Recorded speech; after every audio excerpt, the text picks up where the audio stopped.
Chapter 50. The Sanctity of the Sovereign. When I was very young, a toddler learning to walk, I often lost my balance and fell. The fact that I was ignorant of the law of gravity did not prevent me from falling. This fact is important in our Kantian Hegelian world.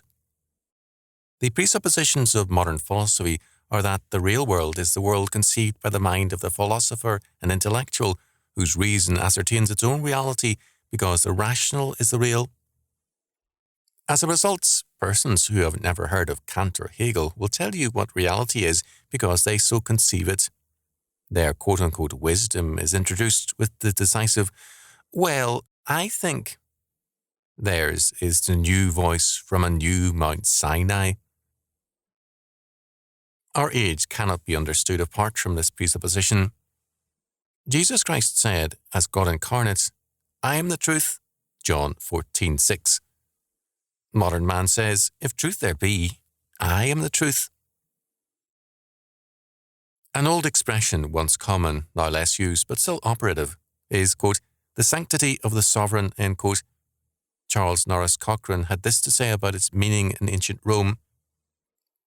Quote, "The sanctity of the sovereign being taken to imply that also of his ministers, this fact served to place the whole administration above criticism. An edict of 385 forbade discussion regarding the merits of anyone chosen by the emperor to serve him, pronouncing it the equivalent of sacrilege to question the imperial judgment. Entrance to public office thus became a kind of ordination. To leave it was to lay down a sacred trust. With the establishment of these principles, the imperial service assumed a veritably hierarchical character." End quote. Julian the Apostate carried this to its logical conclusion when he banned the setting up of private or Christian schools. The licensing of all teachers was required. The term, quote, "the sanctity of the sovereign," end quote, has less usage now, but its application is no less important.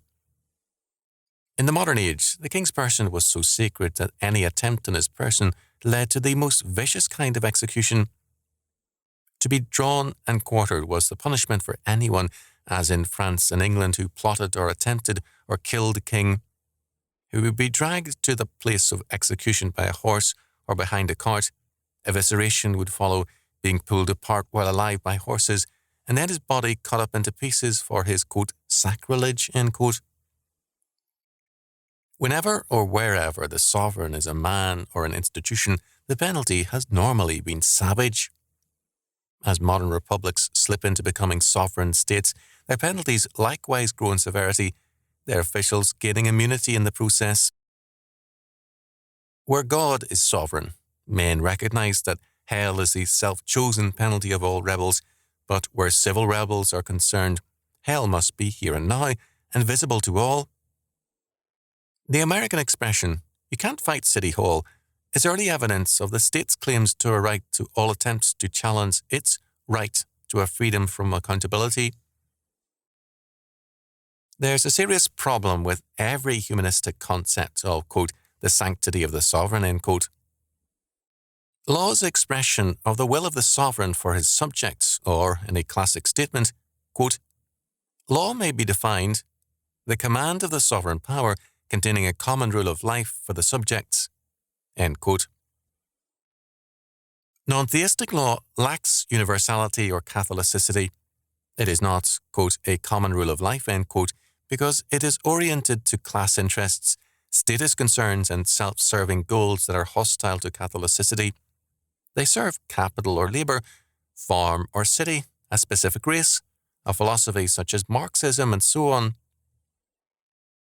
God's law applies to all men without distinction because all men are under God, whereas in humanistic societies, men are under men with their own passionate goals.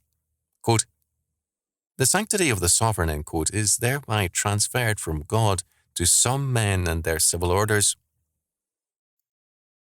In ancient Rome, the ruler was Pontifex Maximus, combining in his person both rule and priesthood. His sanctity made him thus, by law, beyond criticism. Christianity, by separating priesthood from the state, insisted first that God's law must be made the law of nations.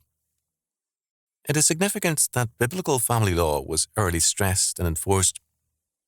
Second, whether or not the Church assumed its responsibility, it was now the proclaimer of the Word. Its duty was a prophetic one, to declare the Word of God to kings and commoners. It is noteworthy that the English Puritans called their training sessions for the clergy schools for prophets. Third, the ruler had to submit to the sanctity of the Word of God. One may disagree with some of the actions taken by men like Ambrose of Milan, but he clearly saw it as his duty to demand that the emperor be ruled by God's law, not his own. The logic of this led to the humbling of Emperor Henry IV at Canossa in the 11th century. One may disagree with the policies of Hildebrand, Pope Gregory VII, but the premise that God's word must be above all men and rulers remains valid. Fourth, Christianity, by separating priesthood from the state and by holding that the primary sphere is God in heaven, has made clear that the source of all law is God, and his eternal order governs the temporal. God is the true sovereign, and his is the true realm of sanctity.